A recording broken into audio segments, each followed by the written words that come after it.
Bismillahirrahmanirrahim. Alhamdulillah nahmaduhu wa nasta'inuhu wa nastaghfiruh wa na'udzu billahi min shururi anfusina wa sayyiati a'malina. May yahdihillahu fala mudilla lahu wa may yudlil fala hadiya lahu. Asyhadu an la ilaha illallah wahdahu la syarika lahu wa asyhadu anna sayyidana Muhammadan abduhu wa rasuluh. Allahumma salli wa sallim wa barik ala sayyidina wa habibina Muhammad wa ala alihi wa sahbihi wa mawalah, amma ba'd. Yang kita hormati dan kita cintai para habaib, para alim ulama, para muhibbin, hadirin hadirat rahimakumullah. Puji syukur kehadirat Allah subhanahu wa ta'ala selalu kita haturkan atas limpahan anugerah yang kita terima setiap hari dan setiap detiknya. Juga salawat dan salam kepada baginda kita, junjungan kita, Nabi besar Muhammad sallallahu alaihi wasallam, dan kepada seluruh keluarga, para sahabat, zurriyat dan pengikut-pengikut beliau ila akhir zaman nanti. Sampailah kita kepada surat yang ke-25 daripada surah-surah Al-Quran, Al-Khamis wal Ishrun min surah Al-Quran, Suratul Furqan.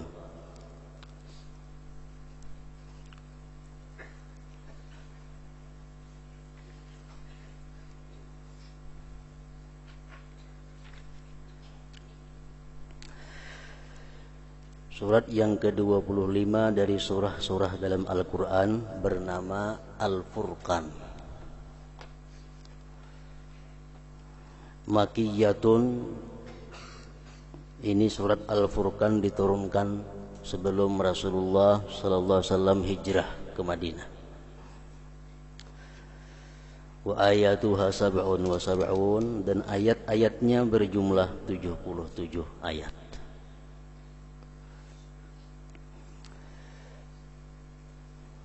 Ayat yang pertama dari surat Al-Furqan adalah Bismillahirrahmanirrahim. Tabarakalladzi nazzala al-furqan ala 'abdihi liyakunal 'alamina nadhira. Maha banyak kebaikan Tuhan yang telah menurunkan Al-Furqan atas hambanya untuk menjadi penakut atau untuk memberikan kabar yang menakuti bagi sekalian alam semesta ini. Al-Furqan salah satu dari sekian banyak nama Al-Quran. Al-Quran mempunyai nama lebih dari 40 nama. Ada An-Nur, ada Al-Urwatul Wuthqa, ada As-Siratal Mustaqim, ada An-Naba'ul Azim. Banyak macam-macam nama Al-Quran. Salah satunya adalah Al-Furqan. Tabarakalladzi nazzala al-Furqan. Maha banyak kebaikan Tuhan yang menurunkan Al-Furqan. Artinya adalah Al-Quran. Al-Quran dinamai juga dengan Al-Furqan tadi. Sedangkan Al-Furqan itu artinya adalah Al-Fariq bainal haq wal batil, pemisah antara yang hak dan yang batil, pemisah antara yang benar dan yang salah. Kalau kita ragu-ragu apakah ini benar atau salah, lihat Al-Quran. Al-Quran pasti menjelaskan mana yang benar, mana yang salah. Makanya disebut Al-Quran itu juga dengan nama Al-Furqan tadi. Para muhibbin rahimakumullah, sebagaimana surat-surat Al-Quran, surat Al-Furqan ini pun juga banyak mengandung nasihat, banyak mengandung contoh-contoh, kabar-kabar orang-orang dahulu untuk dijadikan peringatan bagi kita semuanya. Kita ambil salah satunya adalah ayat 93 sampai seterusnya. Wa ibadur rahmanil ladzi yamshuna 'alal ardi hauna wa idza khatabahumul jahiluna qalu salama والذين يبيتون لربهم سجدا وقياما والذين يقولون ربنا اصرف عنا عذاب جهنم إن عذابها كان غراما إنها ساءت مستقرا ومقاما والذين إذا أنفقوا لم يسرفوا ولم يقتروا وكان بين ذلك قواما والذين لا يدعون مع الله إلها آخر ولا يقتلون النفس التي حرم الله إلا بالحق ولا يزنون ومن يفعل ذلك يلقى أثاما يضاعف له العذاب يوم القيامة ويخلد فيها مهانا إلا من تاب وآمن وعمل عملا صالحا فأولئك يبدل الله سيئاتهم حسنات وكان الله غفورا رحيما ومن تاب وعمل صالحا فإنه يتوب إلى الله متابا.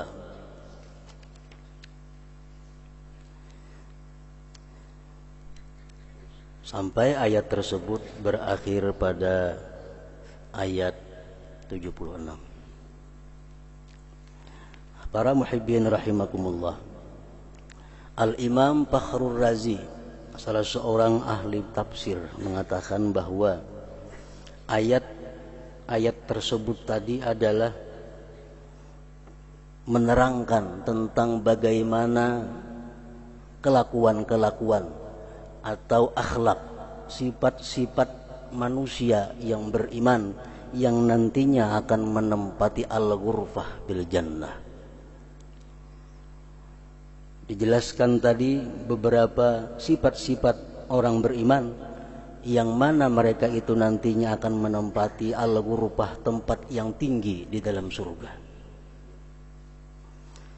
Disimpulkan oleh beliau bahwa ada 9 sifat yang mesti dimiliki oleh orang-orang yang beriman kepada Allah agar mereka bisa menempati al-ghurfah, tempat yang tinggi di dalam surga itu.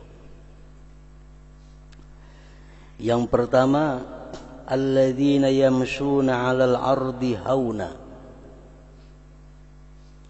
Orang beriman, orang yang berjalan di muka bumi ini dengan tenang dan tentram. Artinya hidupnya, perilakunya aman dan tentram. Tidak berbuat kerusakan-kerusakan, tidak membuat keributan-keributan, tidak memperbuat masalah-masalah yang mengganggu masyarakat orang banyak. Maksud daripada alladzina yamsuna 'alal ardi hauna. Sifat yang mesti dimiliki pertama adalah bahwa hidup itu jangan bikin kerusakan. Jangan membuat orang jadi ribut, jadi sulit, jadi bertengkar, jadi susah.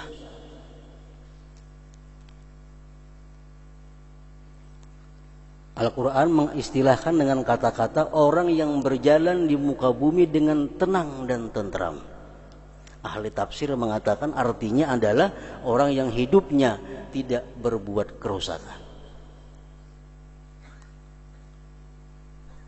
Para muhibbin rahimakumullah, siapa-siapa orang yang berbuat kerusakan di muka bumi ini,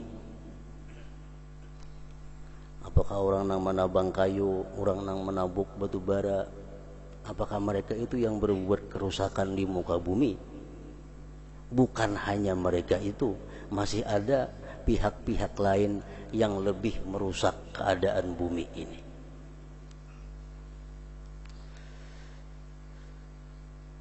Ada 6 macam bangsa, 6 macam komponen bangsa yang bila ini berbuat sesuatu menjadi bangsa ini sangat rusak. Yang pertama, al-umara,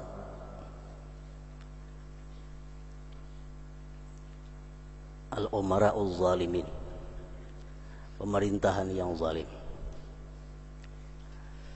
Pemerintahan yang zalim jelas tidak akan bisa menempati tempat yang tinggi di dalam surga.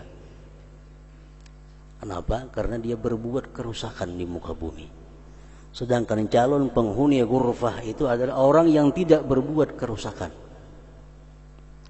Pemerintah yang zalim, pemerintah yang hanya ingin nyaman sendiri, walaupun rakyatnya sengsara, walaupun rakyatnya sulit, yang penting inya dan keluarganya hidup makmur.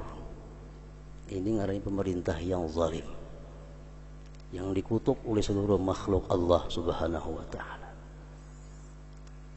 Itu orang yang paling berbuat kerusakan, yaitu bukan orang yang membakar hutan, bukan orang yang menabang kayu, itu ada seberapa kerusakannya. Tapi kalau pemerintah yang zalim, ini sangat merusak dunia, merusak bumi.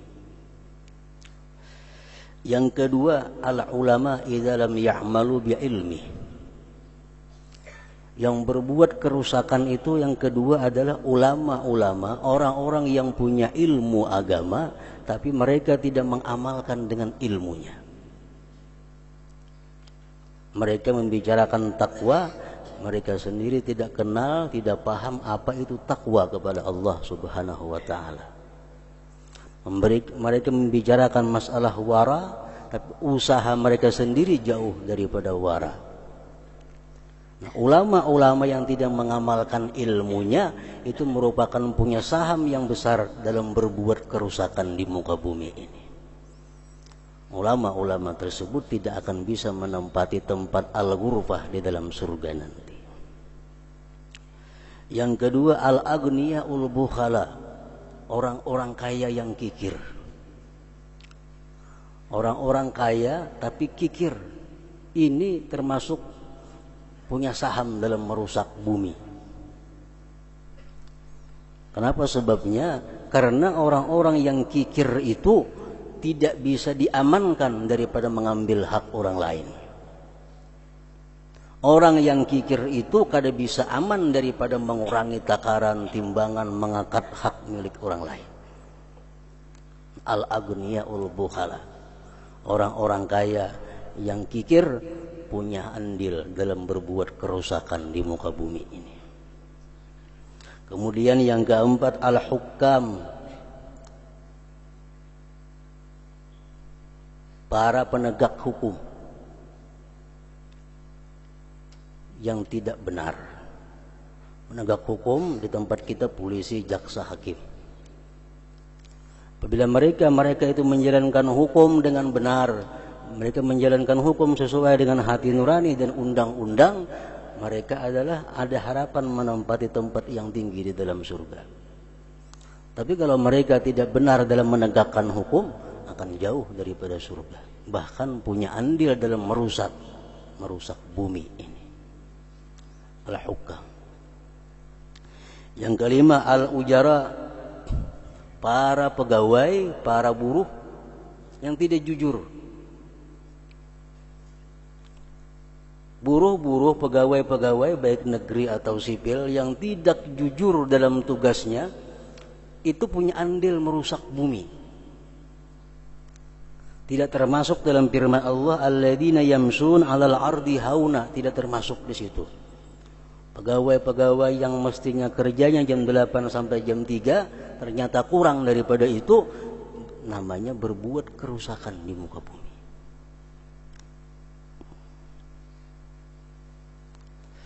An-nisa al-mutabarrijat, perempuan-perempuan yang gentayangan di tengah jalan, itu punya andil dalam merusak bangsa. Kita melihat, kalau kita berjalan melihat perempuan-perempuan kita Islam pakai baju singlet, selawar handap. Barangkali nang kuliah di rumah bertasbih, la ilaha illallah, la ilaha illallah, nang mama berzikir, nang abah bertasbih, tapi anaknya di tengah jalan selawar handap, baju kutang. Perempuan-perempuan kita muslimat itu punya andil yang sangat besar merusak bumi ini. Alladzina yamsuna 'alal ardi hauna, orang-orang yang berjalan di muka bumi aman dan tentram, artinya hidupnya itu memberikan ketentraman kepada orang. Orang yang ahli ibadah, pejabat yang adil, ini dituruni Allah rahmat. Ulama yang mengamalkan ilmunya dituruni Allah rahmat. Pegawai yang jujur dituruni rahmah. Kalau semua dituruni rahmat ini, maka akan menjadi makmur negeri ini, akan menjadi makmur bumi ini. Kenapa? Karena bertebaran rahmat Allah Subhanahu wa taala. Kalau pemimpin itu adil, pejabat itu benar, serigala aja kadang mau makan lawan kambing.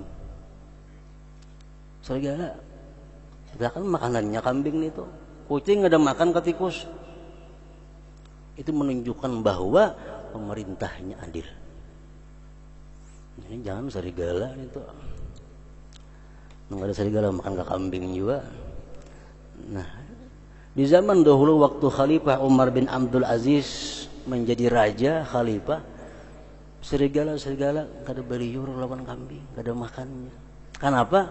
Ujar orang Arab ini menunjukkan bahwa pemerintahnya adil. Yang di atas adil. Jadi orang pemerintah yang adil itu satu hari pekerjaannya sama beribadah kita 60 tahun. Jadi bukan main, banyak turunnya rahmat Allah kepada pemimpin yang adil itu. Akan menebarkan kemakmuran kepada negerinya. Nah, pertama, orang yang calon penghuni ghurfah tadi adalah orang yang berjalan di muka bumi dengan tentram, tenang dan aman. Yang kedua, wa idza khatabahumul jahiluna qalu salama. Bila mengkhitab kepadanya orang-orang jahil, mereka berkata salama, assalamualaikum, atau selamat jalan, atau selamat tinggal. Artinya kalau dia digunjing, dia disambati oleh orang-orang jahil, ini kada melawan nih. Dia mengatakan salam, selamat tinggal. Kada umpat melawani, kada umpat memperkeruh keadaan. Ini nomor 2 orang yang calon penghuni ghurfah tadi. Nang jahil itu, pengertian jahil menurut Allah Subhanahu wa taala di sini bukan jahil orang yang kada berilmu, bukan. Setiap orang yang berbuat maksiat berhak disebut jahil walaupun dia sangat alim ilmunya. Misalnya ada orang alim berbuat dia maksiat, jahil. Ada orang alim menggunjing kita, itu orang jahil. Ada orang alim memfitnah kita, itu orang jahil. Bila kita kada melawani ini tuh calon penghuni ghurfah tadi. Bila kita melawani sama yang ngarannya lawan jahil juga. Wa idza khatabahumul jahilun qalu salama. Ini ngarannya punya sifat hilim. Kada menanggapi cemuuhan orang selama dia berjalan di jalan yang benar, di jalan Allah Subhanahu wa taala. Rasulullah sallallahu alaihi wasallam bersabda, "Innar rajulal muslim la yudriku bil hilmi darajatas shaim wal qaim." Rawahu Tabarani. Seseorang laki-laki atau perempuan sama aja yang punya sifat hilim, sambati orang kada melawan, dizalim orang kada melawan, bakalah aja, serahkan kepada Allah. Punya sifat hilim. Dia dengan sifat hilim itu bisa memperdapati derajat orang yang setiap hari puasa, setiap malam berjaga, beribadah.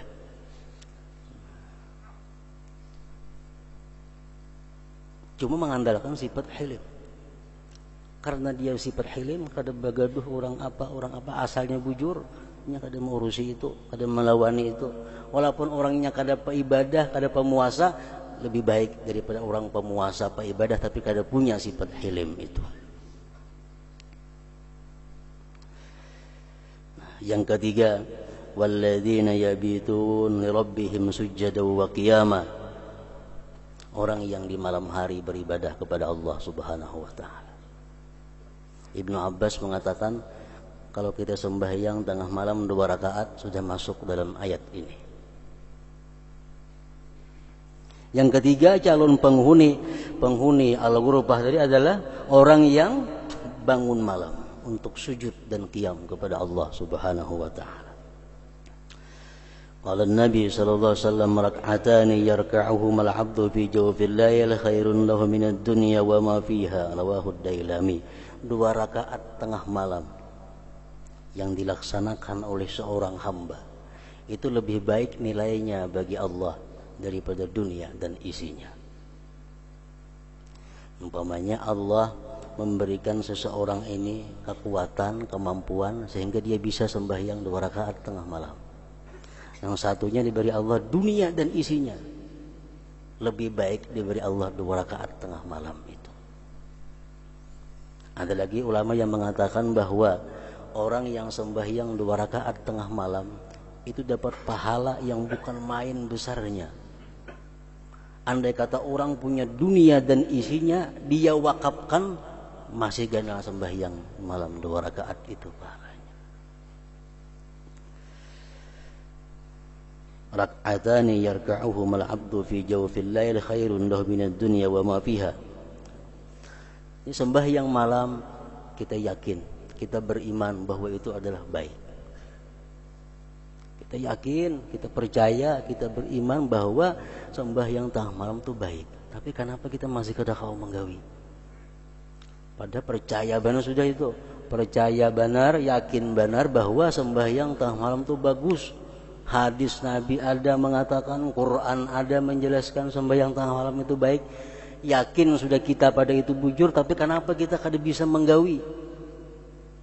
Disebabkan kita belum ada taufik Allah Subhanahu wa ta'ala. Petunjuk ada sudah, keyakinan sudah, yakin sudah itu, percaya karena ini Quran mengatakan. Tapi kenapa masih kada menggawi? Karena belum ada taufik Allah Subhanahu wa ta'ala. Kenapa taufik kada datang kepada situ? Karena pertama kebanyakan diisi dosa,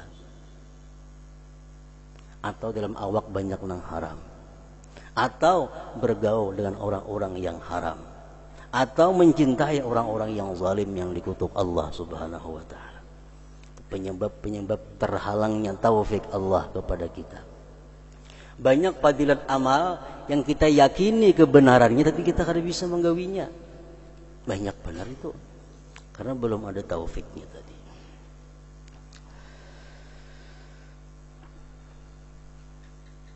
Yang keempat, walladzina yaquluna rabbana shrif 'anna 'adzab jahannam inna 'adzabaha kana gharama.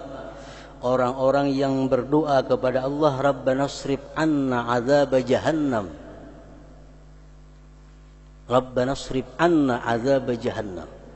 Ya Allah, palingkan daripada kami, jauhkan bagi kami azab jahannam.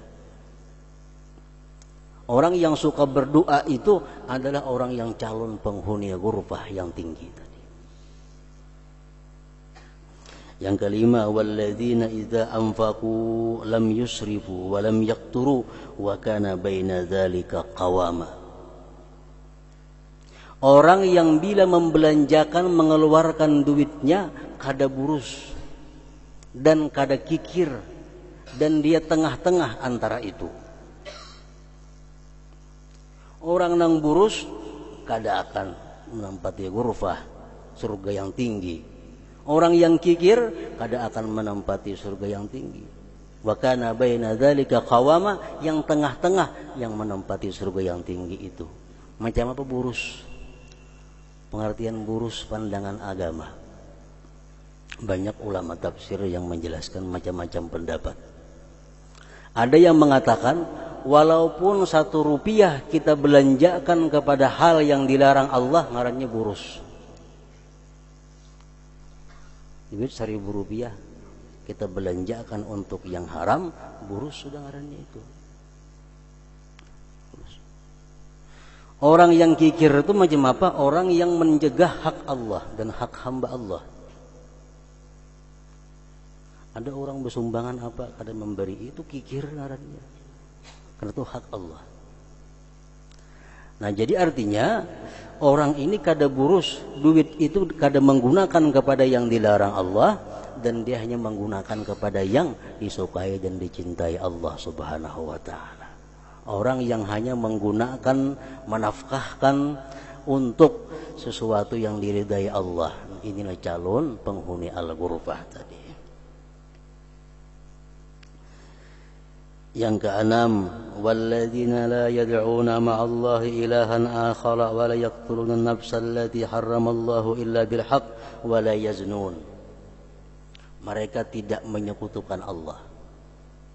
Mereka tidak pernah membunuh orang lain. Mereka tidak pernah melakukan perzinahan. Ini dalam satu dibuat tiga. Ini menunjukkan bahwa antara perzinahan, antara pembunuhan, antara mensekutukan Allah, kada jauh dosanya. Dia tidak menyekutukan Allah, dia tidak pernah membunuh orang, dia tidak pernah berzina. Calon penghuni ghurfah tadi. Yang ketujuh, walladzina la yashhaduna az-zur wa idza marru bil lagwi marru kirama. Orang yang tidak mau menyaksikan dosa. Orang yang tidak mau melihat dosa. Kada mau menyaksikan, kada mau menuntun artinya. Kada mau menonton karaoke, kada mau. Ternyata sudah dosa. Kada mau menonton sinetron, ternyata sudah kada baik. Maka TV, BTV harus dituntun kada ada orangnya. Walaupun TV, tapi itu menyibukkan, melalaikan kita daripada Allah. Dan lagi kita menyukai sesuatu yang kadang-kadang dilarang oleh Allah Subhanahu wa ta'ala. Menonton TV itu ada berdosa karena gambar warah aja. Tapi kalau kita ada menyukai sesuatu yang di dalam TV yang itu maksiat, nah di situ kita dosanya. Dalam TV kita melihat sinetron, tidak ada masalah. Cuma kadang-kadang dalam TV ada bini-bini yang kadang memakai jilbab. Dalam sinetron kadang-kadang ada perempuan yang membuka aurat. Kita senang melihatnya. Nah, senang kepada yang diharamkan Allah itu yang jadi masalah. Yang jadi masalahnya itu.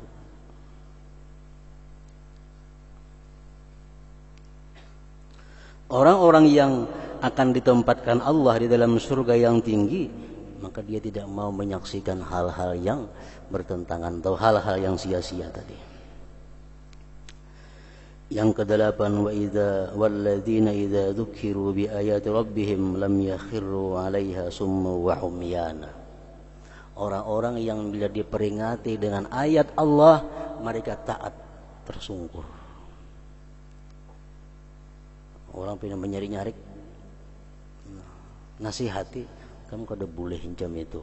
Nang ikam amuk tu kuitan ikam. Allah mengatakan dalam Quran, kuitan itu mesti ditaati.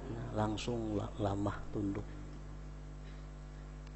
Itu orang calon penghuni surga yang tinggi. Kalian terbawa nafsu, amuk-amuk kan kada boleh durhaka kah? Nah, kan Quran madahan kada boleh. Quran kah? Nah,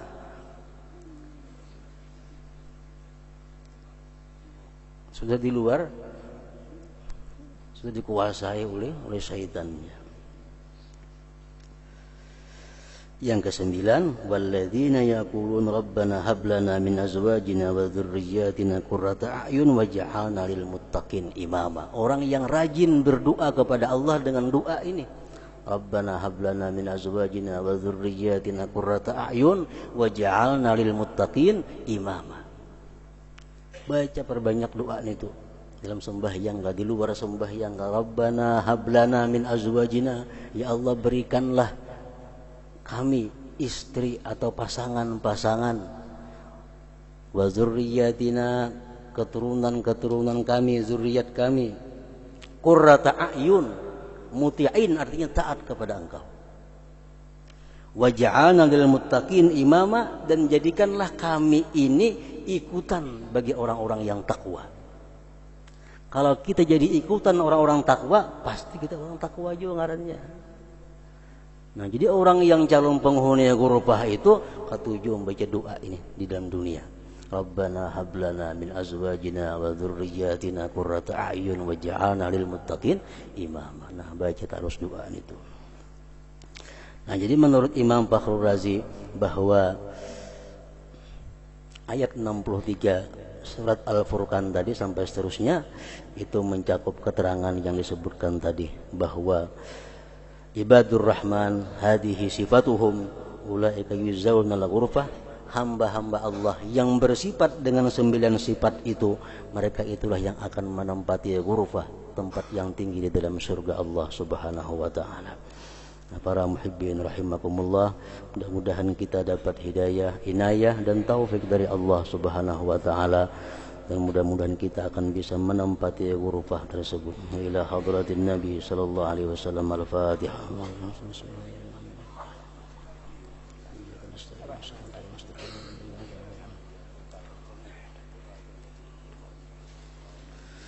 أشهد أن لا إله إلا الله وحده لا شريك له أشهد أن سيدنا محمدا عبده ورسوله